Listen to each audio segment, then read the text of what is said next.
Ladies and gentlemen, welcome to the 7 Days Podcast, where we'll be talking about AEW, WWE NXT, my feelings on this week's Raw and SmackDown shows, plus a little bit more, plus some news in between. So, let me start it off with this. Monday Night Raw and SmackDown were completely dreadful this week. I'm just speaking on behalf of me, obviously. If you enjoy the show, good. I'm not, gonna judge you. That's how you feel. That's how you feel. I'm just telling you how I feel, man. I just could not watch SmackDown. I barely watched Raw. I watched Raw through my phone. That's how uninvested I was. Okay, I could have watched it on my laptop like I did SmackDown. I'm not gonna lie to you. On SmackDown, after the Daniel Bryan segment and after the Carmella and Mandy Rose match, I think right when Shane McMahon came out, that's when I tuned out. I was like, you know what? I just can't. This wild card thing is stupid. It's stupid from the beginning. It's lame. Get rid of it. But it is what it is. Shane McMahon, yeah, that's who I want to see again. From Raw to SmackDown.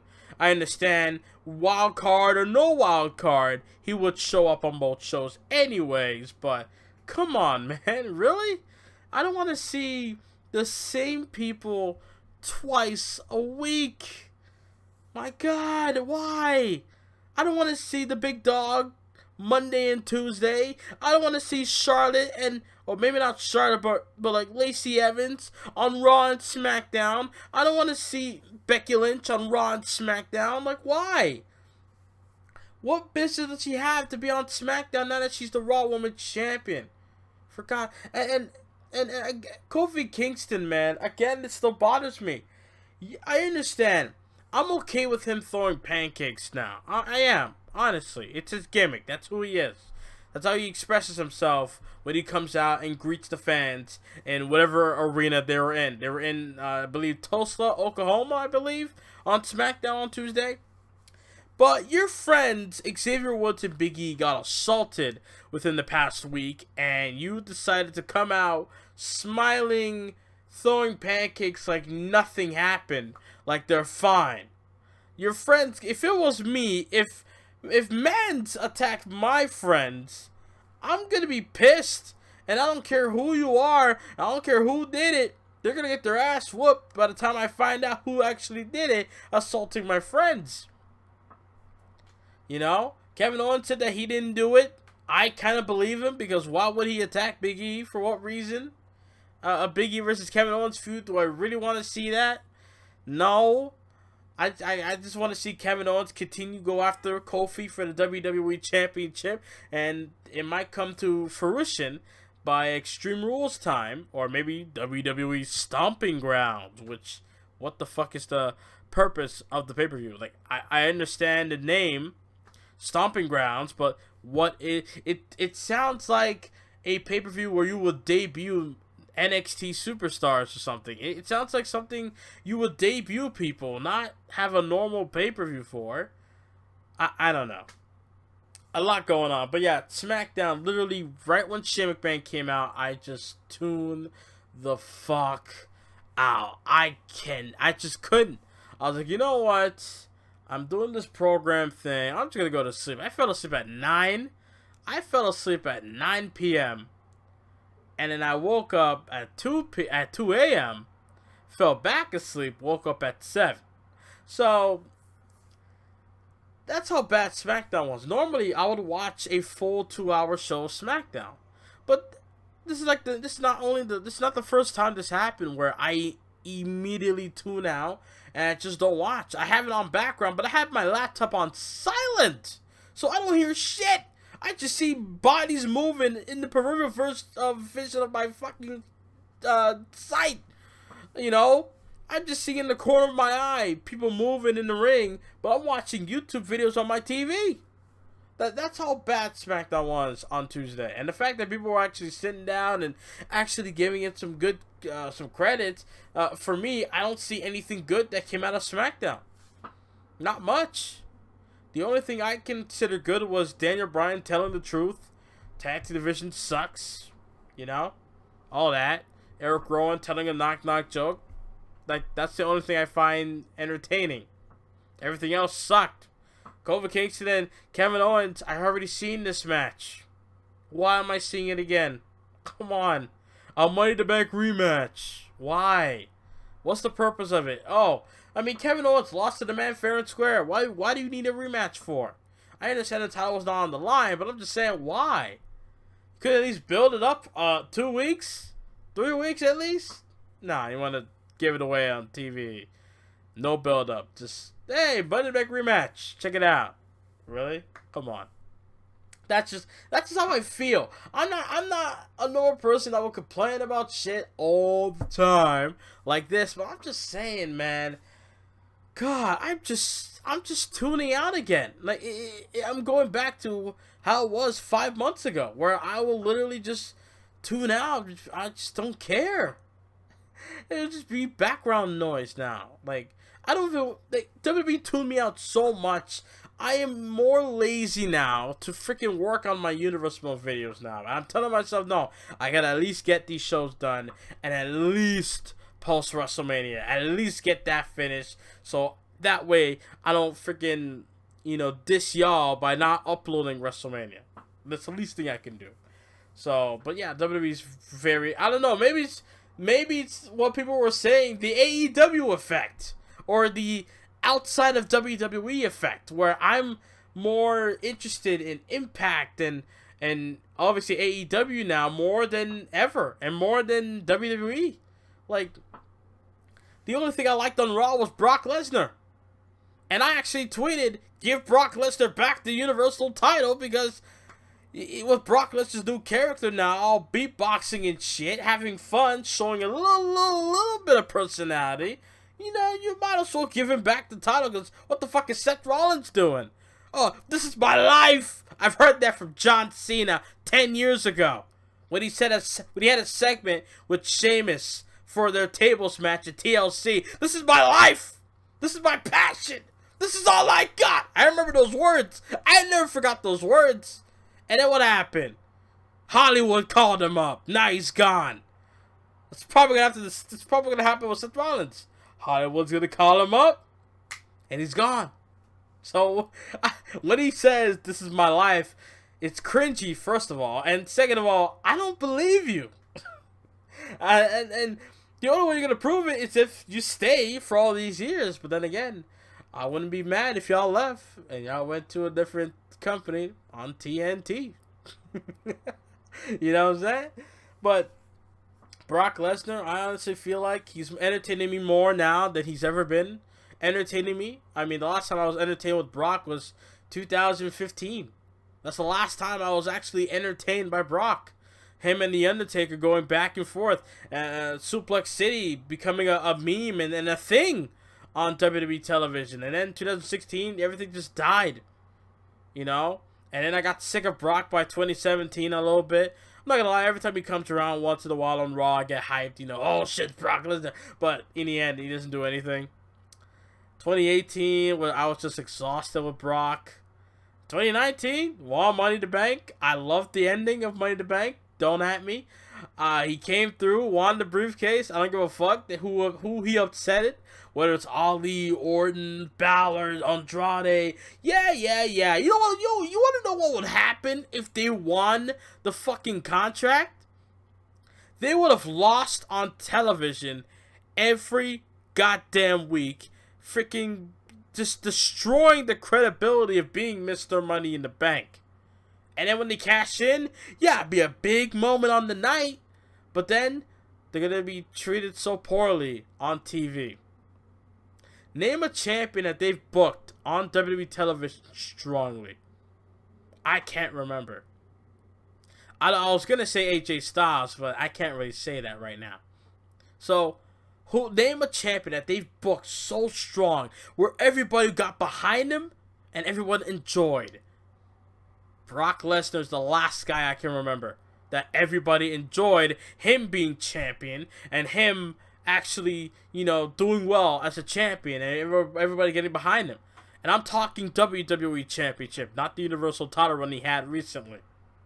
So all I'm saying is, dude, I'm leaning towards things that entertain me. If you don't entertain me, I'm going to shit on it. Seth Rollins, I'm a big fan, but you're not entertaining me. You're entering Dean Ambrose levels, and I hated Dean Ambrose late 2018 to when he left WWE.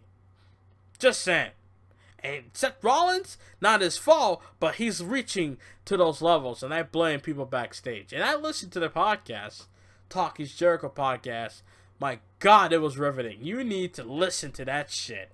He just came out and said what needed to be said. So first of all, I'm glad he was able to clear it up. It was not Tony Khan or the Khan family who helped him make that clip, that trailer video he posted on Twitter, on his Twitter account, I should say.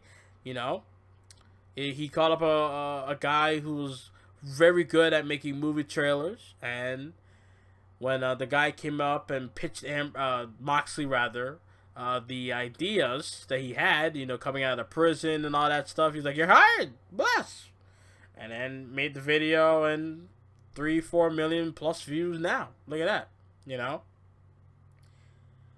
Also, he went through about the creative thing with Vince, that he had to go backstage and had to go have meetings with Vince, talking about this promos he keeps cutting. Vince saying that, oh, he's gonna get heat for saying that the crowd smells.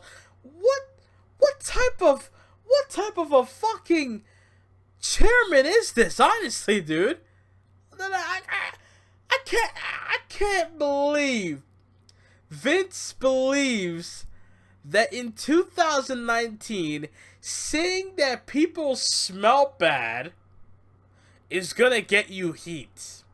I mean, if this was 1995, oh yeah, definitely. But this is 2019, where a lot of fans are a lot brighter than you think. So I'm sure hearing them saying, or hearing Ambrose saying, "Oh, you smell. Oh, what is that smell? Okay, you smell horrible. Oh, it's Los Angeles. Oh, it's this down. Oh, it's this down." You know, as a fan, you'll be sitting there thinking, I smell bad. I mean, that's all you got? I mean, the way how Ambrose, I mean, I'm not blaming Ambrose for it, or Moxley rather, for doing it. He had to do what he had to do. He could have walked out. He could have done what everyone else done, whether walked out or say "fuck you, Vince" or whatever. He could have just went about it a wrong way. But he's like, nah, I'm gonna stick through this shit. I'm gonna do it the best way I can. And then when that contract is up, I'm getting the fuck out. And you know, somebody does not like when somebody hates being somewhere, but they're stuck there for a time being. They count down the days until that day comes, and then they make that decision that they're gone. You know what I'm saying?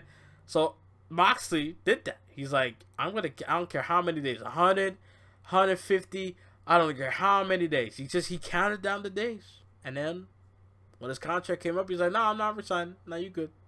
Nah, you good. And I like the fact that he said, it doesn't matter if AEW was there or not, or whatever. He was going to leave regardless. So he would have probably ended up in Impact, or Ring of Honor, or New Japan. Even though he's going to wrestle on New Japan coming up soon. But still, I like the fact that Moxley said, I'm going to leave regardless. You know? And people are like complaining, oh, why is he complaining? He got bare money. He's getting a lot of cash, a lot of zeros on his check. Why the fuck is... It's not always about money sometimes, dude. I mean, yeah, you would get the money and you would see the zeros on the check at first, and you'll be like, oh my goodness, right? You'll be loving it at first. Everything be all lavish and shit. But then as time goes on, it's all about pride in the end. You know what I'm saying? It's always about pride that comes and will get to you in the end of the day.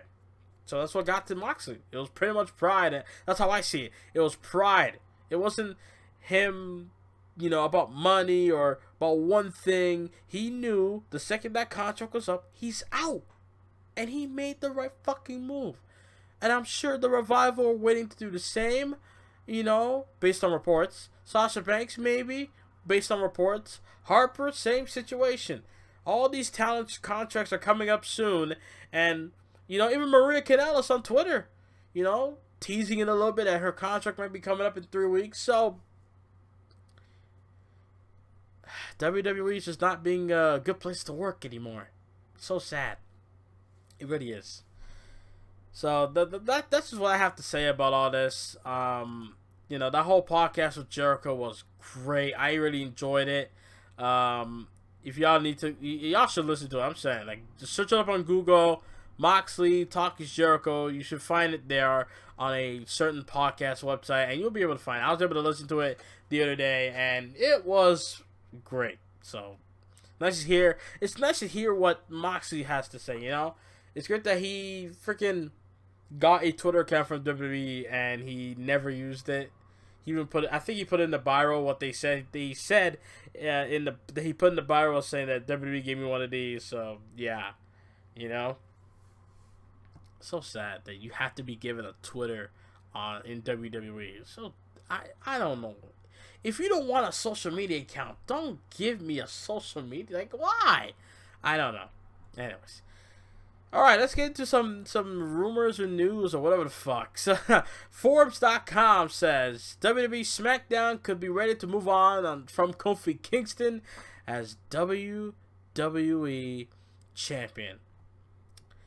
Don't look now, but Kofi Kingston's storybook WWE Championship reign could come to an end very soon.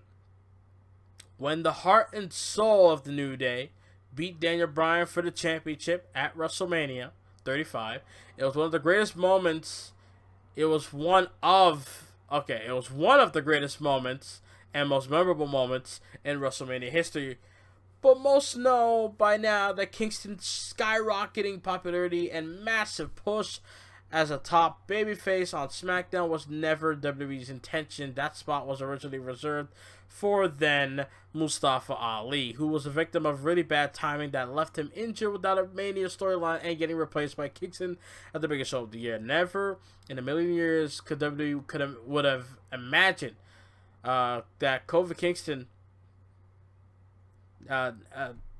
became arguably the most popular act in WWE, in all of WWE, or at least a close second to Becky Lynch, and then became just the 4th black world champion in WWE history. That counts, not the first ever, idiots.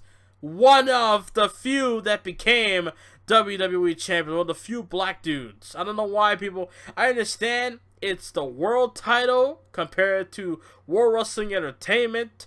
The long lineage, 1963 to now. I understand that, but come on. You have to like it never, ever, ever happened. Relax. Okay? I still count The Rock. I don't care what percentage of black he is. The nigga is black, and it counts in my eyes. I don't give a fuck. I can say Kofi Kingston is the first African dude. Ghana, West Africa. You know what I'm saying? But overall black, Rock got that in WWE at least. Ron Simmons, a former world champion up in WCW. So just keep that in mind. Anyways, but for Kingston, his title reign was all about that magical WrestleMania moment, which led to plenty of speculation that his title reign itself will be short-lived. As it turns out, that may be the case. While Kingston is doing a great job as champion, even just a couple of weeks ago, there wasn't an obvious opponent to take that title from him. Things have changed substantially since then. First, consider this. According to Sean Ross Sapp of Fightful.com, WWE didn't even decide until the day of Money in the Bank itself that Kingston will retain the championship at the pay-per-view. That's a bit surprising because Owens' heel turn also was at the last minute change of plans, and it certainly appeared that he was nothing more than a short-term placeholder feud for Kingston. People thought that Kingston would lose the championship, honestly. People thought he would lose the title to somebody, or at least hold the title until after the Saudi Arabian show, and then he might lose the belt. So, I don't know. What do we wait and see about that? The fact that Owens, however, was was even considered for a victory over Kingston at Money in the Bank, which marked Kingston's first pay-per-view title defense, would seem to indicate that WWE doesn't have any long-term plans in place for Kingston to be SmackDown's top champion. Consider also that Kingston now finds himself embroiled with a rivalry of sorts with Brock Lesnar, the new Mr. Money in the Bank, who was hilarious, fuck off, who appears to just be biding his time until he becomes the World Heavyweight or Universal Champion once again. Indeed, Lesnar has been advertised as a SmackDown superstar in preparation for the show's move to Fox. This is why the brand switch should still be a thing, but no, WWE have to be fucking stupid about it. Walk hard! Fuck off. And, yeah. There's been a widespread speculation that Lesnar, especially after winning Money in the Bank briefcase, is being prepped for a move to the Blue Brand so that he can be the show's saving grace. That means that, bearing something unforeseen happening, the writing is on the wall for Kingston, and the Cinderella story is likely a lot closer to end than it is to the beginning. Even though he should have no problem getting past Dolph Ziggler at the WWE Super Showdown next week. Keep in mind that during Kingston's brief title reign, SmackDown has drawn record low viewership and done so on more than one occasion. That's not Kingston's fault. That's WWE's lack of, storylines and characters. That's WWE's fault. Kingston, not his fault at all. Of course, that's because the WWE product just hasn't been that good as of late. Hasn't been good for the past, I don't know, since they moved away from storylines.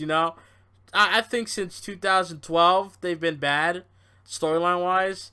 Yeah, Daniel Bryan was like the last good storyline they had until recently with Kingston. That's just me. I might be, that might be a reach there, but come on. Anyways, but rest assured that someone is going to take the blame, whether rightfully or rightly or wrongly. That person could very well be Kingston, who remains one of the WWE's most popular acts and continues to perform incredibly well both in the ring and on the microphone, but obviously doesn't fit WWE's traditional or stereotypical vision of what the company wants in a world champion. I hope AEW does not have that fucking mentality. Oh, you gotta look like this, sound like this, and have this background to be a champion in this business. Please, if the fans are with it, you put it on them. Simple. WWE gave Kingston his moment at WrestleMania, and because so many fans begged and pleaded for Kingston to win the title on the grandest stage of them all, WWE was likely hoping that would translate to more fans tuning in with Kingston as champion. That hasn't happened though, and while SmackDown's struggling viewership is a result of a wide variety of factors that cannot truly be traced to Kingston, WWE may not necessarily take it that way. If they think Roman Reigns winning the title is going to boost ratings, one of them needs to be shot with a freaking tranquilizer dart. Like, honestly, dude, Roman Reigns is not going to make things better. He's going to make things a lot worse as WWE champion again. I'm just saying. Kingston is cool, but Roman? Nah, you good. We've been through that. Come on. We don't need more. He's already, a 3-4-time WWE World Heavyweight Champion, former Universal Champion. He's won every fucking belt. What else does he need? Leave him be. Let Roman just feud with random people on SmackDown. Why not? Don't let him win the WWE title again. Especially with this stupid feud with the McMahons. My lord, can you shove this nigga down our throats? Please. An old adage says that in pro wrestling, the money is in the chase. For Kingston, the chase is over. And if WWE is going to make a concerted effort to increase the quality of its programming, that may necessitate making Kingston the one doing the chasing again rather than him being the one who is getting chased. Then again, it could result in Kingston being removed from the chase altogether, especially with Lesnar and Owens lurking, with a slew of other SmackDown stars could join the chase in the near future, including the strongly pushed Roman Reigns. I really hope that does not happen. We do not need Roman Reigns as WWE Champion. It's not going to make things better. It's going to make things a lot worse. I'm telling you this now. The ratings will drop lower and lower and low. Okay? I'm just saying. Big Dog's not going to make things easy or make things good. The ratings are not going to make things good. I mean, for God's sakes, dude. It's all about storytelling. Okay? It's all about characters. Look at fucking Game of Thrones. People are complaining about the final episode or whatever, or final season of Game of Thrones, saying how it's lackluster. You see, the characters are there in the show, but I'm sure in the viewer's eyes that the story felt a bit flat. That's why they're complaining about it. That's why we complain about WWE, because fucking story ain't there. The storylines suck. No characters either. But yet, we were looked at as bad people, though. But yet, people on Game of Thrones, I don't know. It's just weird. Jon Moxley reveals that he said this. He reveals that he only made $500. 5 racks. He made $500. 5 bills, I should say. 5 bills. He made $500 on the final Shield show in that he made, like he was a part of, like the Shield show, the Shield's final chapter or whatnot. He would have made $500. That's something I can make in literally just 5 days of working in a machine operating job. Literally, bruh, that's sad. That is sad. I just don't even know. So yeah, here's what Jon Moxley had to say about Vince McMahon's whole thing. Like, I don't want to read it because I listened to this podcast and it was great, but I'm gonna read like the highlights here.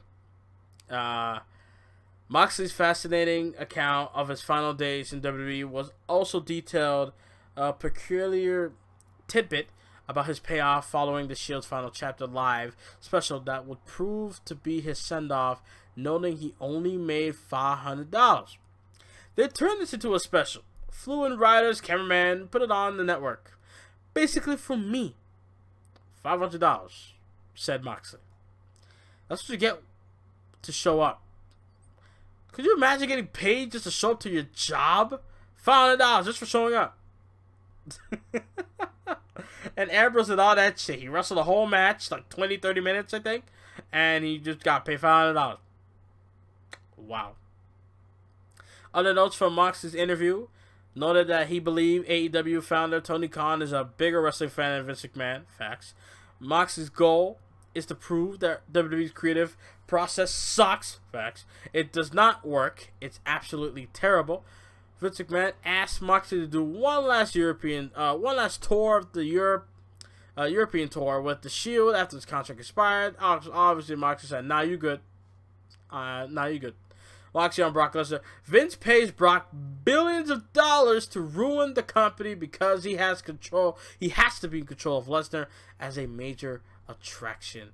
Facts. So, I can't wait to see what Jon Moxley's gonna do in the dub in the future. And finally, former fan favorite Shane McMahon has turned into a ratings killer. You don't fucking say, Bleacher Report. I literally fell asleep at 9 o'clock. When he showed up on my laptop, I fell asleep. I was out. Knocked out like a light. Like, for fuck's sake. Okay. Here we go. So Shane McMahon, since over 3 years, ended his 7-year exile from WWE, able to return, one of the biggest pops in recent memory. However, his latest run as a villainous, egomaniacal tyrant, who thinks he's the best in the world,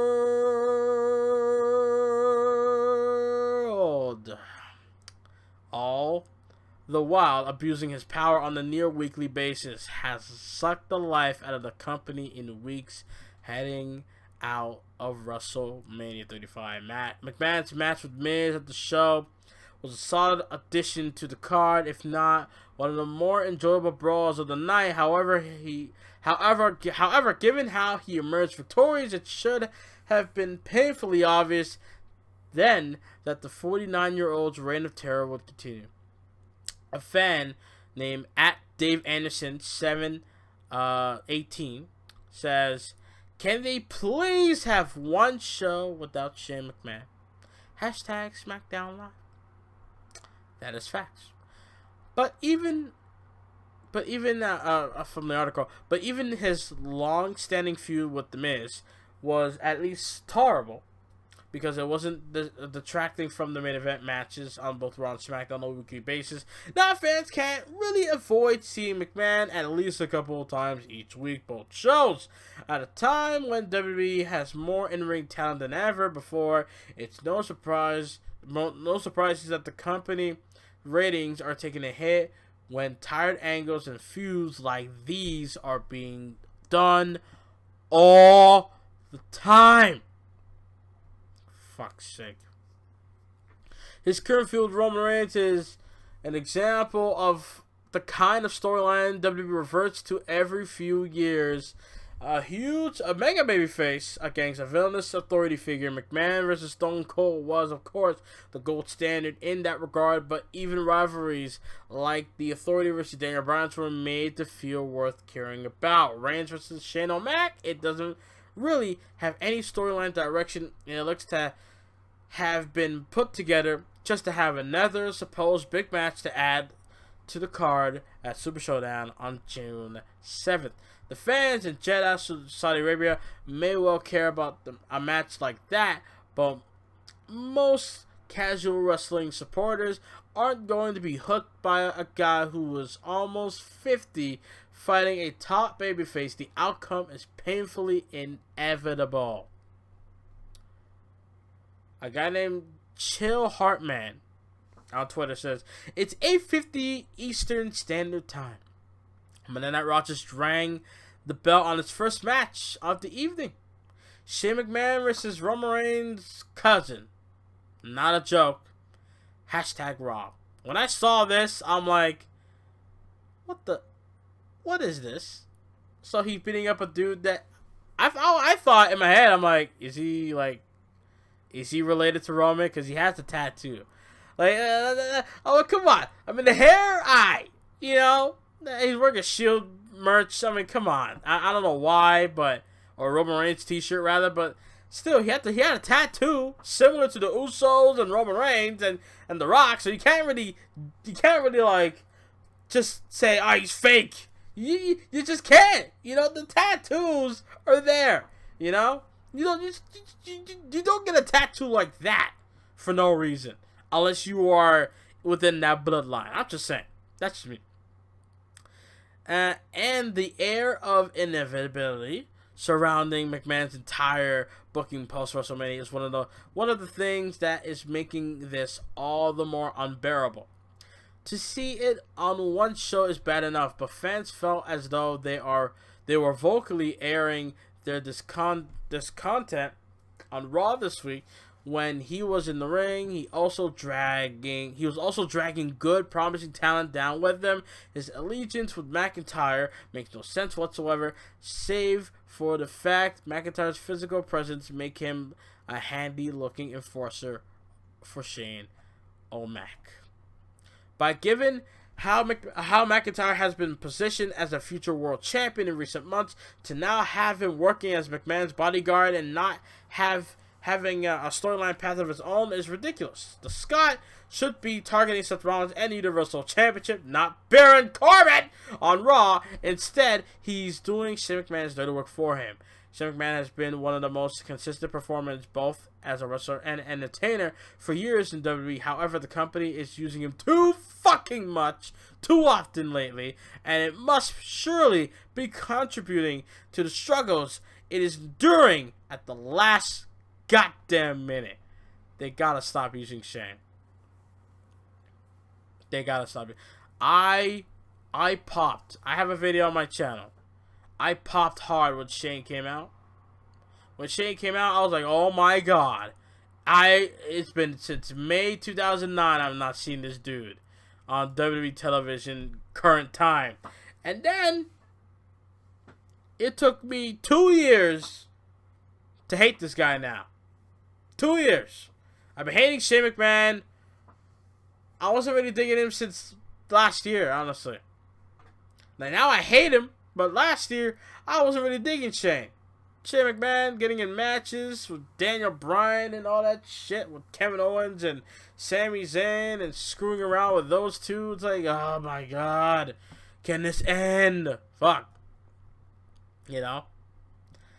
So, there's that. That's all I got to say about that. I'm not really digging Shane McMahon at all.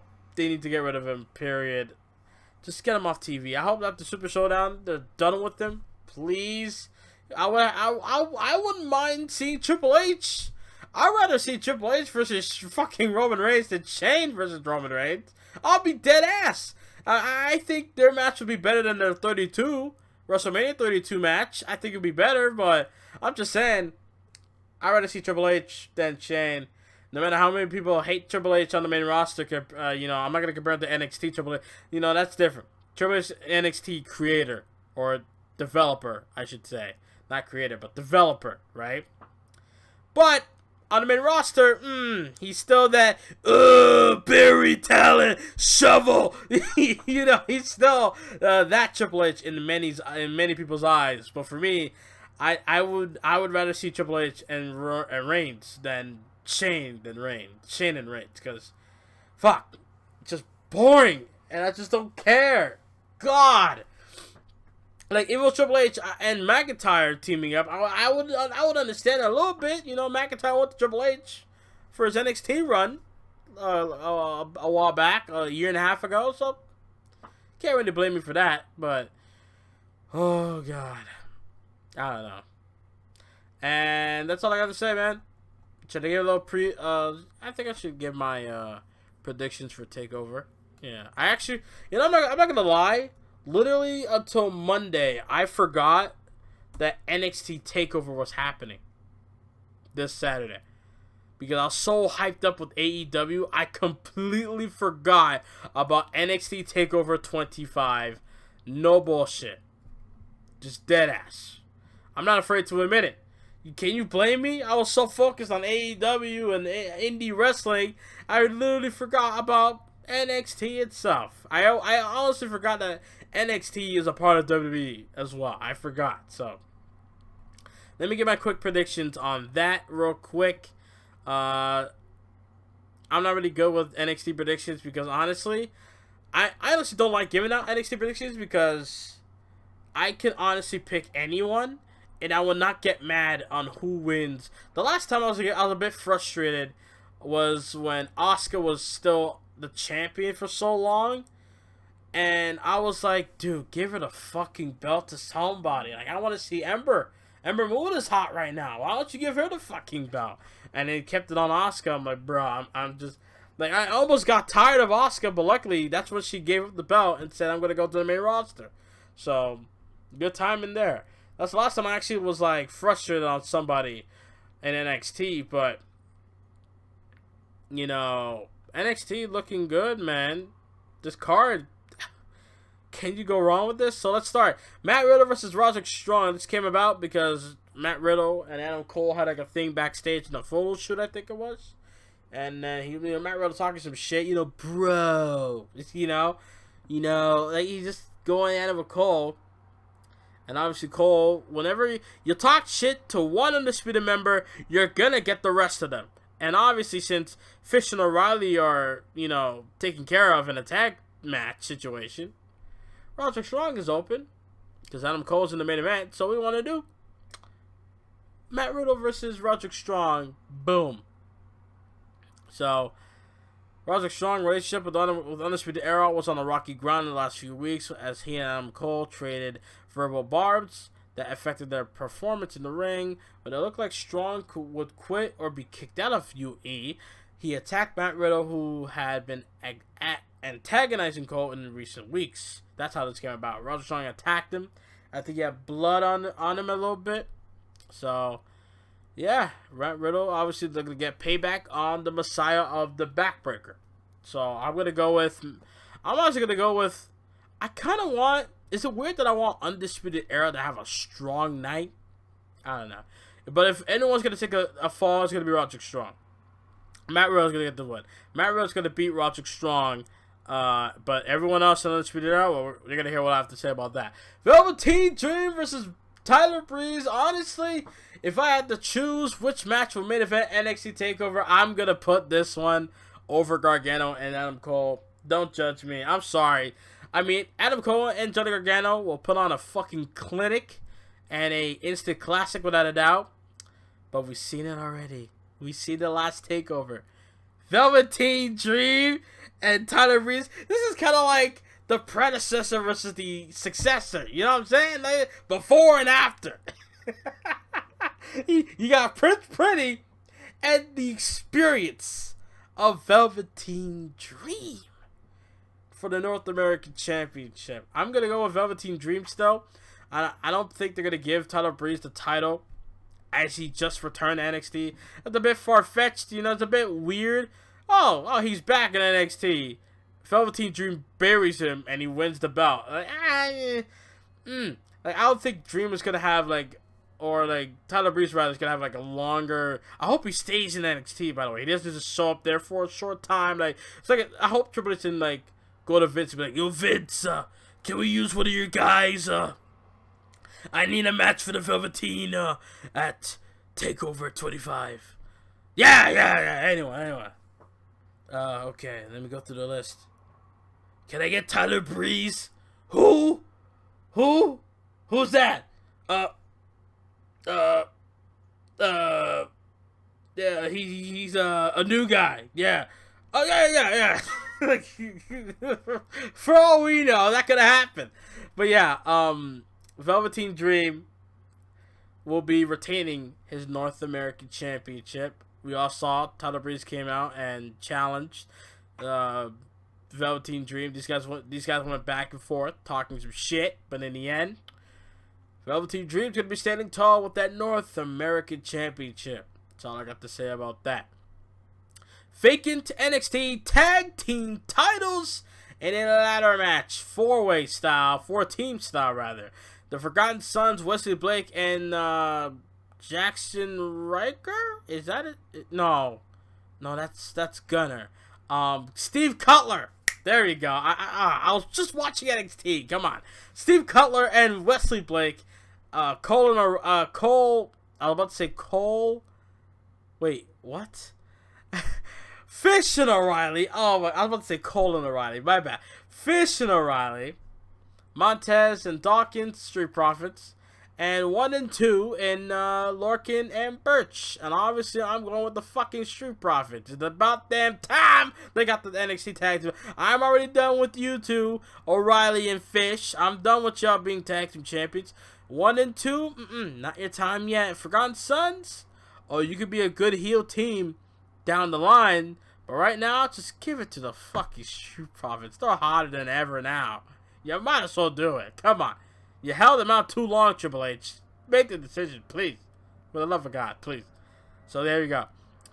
So let's recap here. Matt Riddle, Velveteen Dream, Street Profits are my picks in their respective matches. Shayna Baszler versus Io Shirai. Please, I honestly, part of me was about to say, can you take the belt off of Baszler? But then again, how can I hate Baszler being a champion this long And how can I hate her being? She honestly is she's better than Ronda Rousey. That's number fucking one. Okay, she's better than Rousey. That's number one. Number two, she's a better champion than Rousey. Number three, I honestly, I don't know what's gonna happen. Every time we say she's gonna lose the belt to her opponent, she ends up retaining. So I'm actually gonna say she's gonna retain the title, so that way I don't have to worry about getting depressed that she retained the title because I said that Io Shirai is gonna beat her for the championship. So there's that. So Shayna Baszler is gonna retain once again. Her besties are gonna get involved in Shirai and Shafir, and, all that shit. So that's what's gonna happen. I mean, Io Shirai got Candice LeRae ringside for her match, so who knows? And then in the main event, Gargano's gonna retain. I don't see Adam Cole getting the win here. I just don't. So Undisputed Era is not looking good for you. Riddle versus Strong. Riddle gets the win. Fish and O'Reilly does not win the tag titles, and Adam Cole, baby, is gonna suffer another loss, baby, in TakeOver 25. So there we go. Those are my predictions of NXT TakeOver 25. Riddle, Velveteen Dream, Street Profits, Baszler, and Adam Cole's opponent, Johnny Gargano. I almost fucked up there. So Gargano, Baszler, Street Profits, Dream, Riddle are the winners of these respective matches. And that is the end of the 7 Days Podcast. If you guys can, please leave a like, subscribe if you're new. Follow me on Twitter at Bo123Jim. Thank you guys for listening to the 7 Days Podcast. Universe Mode videos should be coming up. If it's already up, because I don't know when I'm gonna upload this anyway. There should be a Raw Universe Mode episode coming out. If it's already up, check it out. If it's not up yet, it'll be coming soon. Hope you guys enjoy it. Like, subscribe. Thank you guys for listening. Later.